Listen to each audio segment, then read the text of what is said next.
Hey, Kevin McDonald with Confluency Solutions. Another quick tip this week.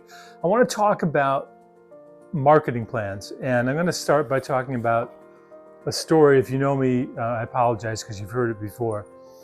So years ago, I was working for an insurance company, had a field marketing job, and at that time, the training program was pretty thorough. It was 6 months, classroom, out in the field, being mentored by somebody, the whole thing.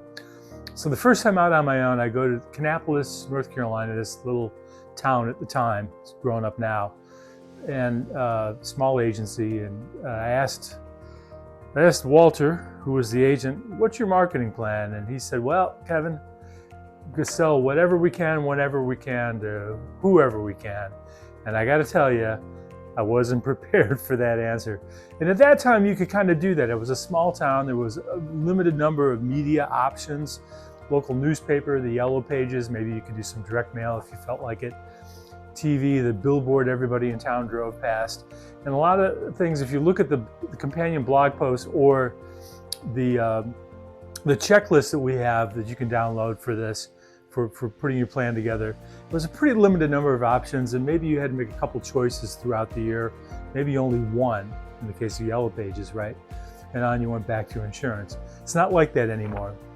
And that whole whatever we can, whoever we can, whenever we can, has its own difficulties and complications. You can't be an expert in every kind of insurance. You don't have the markets for it, that kind of thing. But especially when it comes to marketing today, there's so many channels, and you can target things. You really need to focus on your audience, who your target customer is. Personal, commercial, could be families, could be empty nesters, could be restaurants, it could be small businesses in general. But without targeting like that, it's really difficult to kind of be sensible with how you spend your marketing budget, whether or not you consciously have a budget or not. You're just kind of throwing things around. So the one thing I kind of want to leave you with or close with here, besides the important thing is really selecting your audience, but then table stakes. There's a lot of things you can do for not very much money or essentially for free, that every agency, whether you're big, small, really local, regional, or more than regional, statewide or whatever, every agency should be doing. So one of those things is Google Business Profile, right? You have one, whether you know it or not, and table stakes are you should claim yours.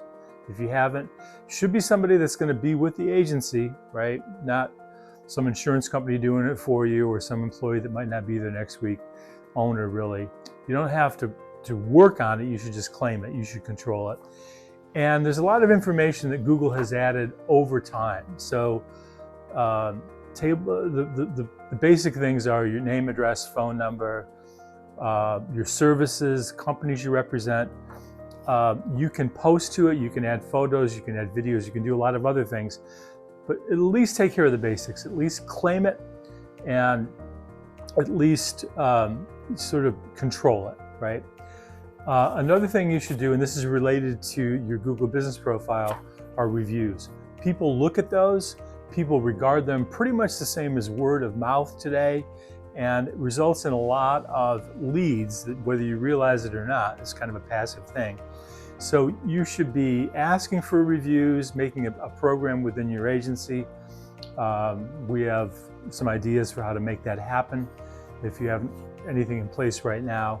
And then respond to the reviews as well and make those visible. And then the third thing is social media. LinkedIn, if you're really focusing on business, and Facebook, if you're more of a small town generalist, or just to focus on maybe smaller businesses, or personal insurance with the audience that you've chosen. And the thing with social media, Facebook in particular, is it really gives you an opportunity to humanize your insurance agency. We say we're about relationships, but then if your website just has a bunch of stock photos, I can't see anybody. It doesn't give me a sense of who you are, what kind of relationship I'm going to have. It doesn't allow me to sort of foster and build a relationship with current clients.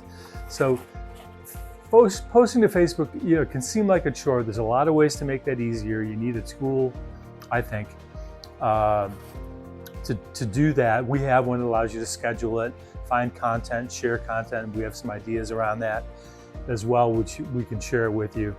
But that's definitely part of your table stakes. Make sure you're participating in social media. And while the insurance companies, many of them have posts that they'll set up for you, if all your social news feed consists of is something with an insurance company logo on it, you're going to look like a State Farm agent, like you represent only one company, or like you are that company, right? So the company stuff is fine as long as it's sort of sprinkled in there with the things that personalize, humanize your business, educate people, your consumers in your area and clients about insurance, about what you do, about risk management, and about safety. That's it for the quick tip this week.